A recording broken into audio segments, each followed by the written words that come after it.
Hello friends, welcome to my channel. ఈరోజు మేము Kanuru ఇన్వికాన్లో 3 Toshiba air conditioners installation చేయడానికి లొకేషన్కి అయితే వచ్చేసాము.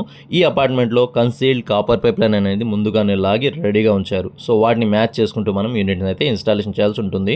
సో ముందుగా స్టెంప్లైట్ ఫిక్స్ చేసుకున్నాము, యూనిట్ని హ్యాంగ్ చేసాము, అలాగే వాటి యొక్క ఫ్లేరింగ్స్ని కూడా మార్క్ చేసి రెడీగా పెట్టుకున్నాము. ఈ అపార్ట్మెంట్లో మరొక ప్రాబ్లం ఏంటంటే outdoor provision back to back ఉన్నా కానీ, కారిడార్ ఉన్నా కానీ అక్కడ పెట్టకూడదు. వీళ్ళు ఇచ్చిన సపరేట్ ప్లేస్ ఉంటుంది. బాత్రూమ్ బ్యాక్ సైడ్ ఏదైతే ఉందో అక్కడ 3 అవుట్డోర్లు వచ్చినా 2 అవుట్డోర్లు వచ్చినా అదే ప్లేస్లో పెట్టే విధంగా వాళ్ళు ప్లేస్ అయితే ఇస్తారు. సో అదే ప్లేస్లో మనం అవుట్డోర్ నుండి పెట్టాల్సి ఉంటుంది.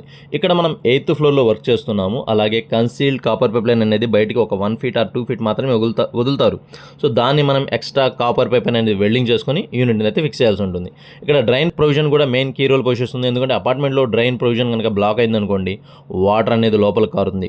సో ఫ్లాట్లో ఒకవేళ వాటర్ లోపలికి కారితే బకెట్లు అయితే పెట్టుకోలేరు, కాబట్టి తర్వాత వర్క్ను కూడా చేయలేం. సో ముందుగానే వాటిని కూడా చెక్ చేసుకోవాల్సి ఉంటుంది. ఆ డ్రైన్ ప్రొవిజన్స్ కూడా 1-2 సార్లు చెక్ చేసుకున్నాము. కాపర్ పైప్ లైన్ని నైట్రోజన్తో ఫ్రెష్ అవుట్స్ చేసుకున్నాము. అలాగే 3 యూనిట్స్కి తగిన విధంగా ఫ్లేరింగ్ చేసుకొని రెడీగా పెట్టుకున్నాము. ఇప్పుడు ప్రొవిజన్స్ చూశారు కదా, అవుట్డోర్ యూనిట్స్ అనేది ఇలాగా బాత్రూమ్ బ్యాక్ సైడ్ పెట్టాల్సి ఉంటుంది. ఇక్కడ వేరే యూనిట్ పెట్టాలన్నా కూడా ముందుగానే ప్లాన్ చేసుకోవాలి. ఆ ప్లానింగ్ ప్రకారమే ఫిక్స్ చేసుకోవాల్సి ఉంటుంది. అపార్ట్మెంట్లో పై నుండి కింద దాకా ఇదే రూల్ ఉంటుంది.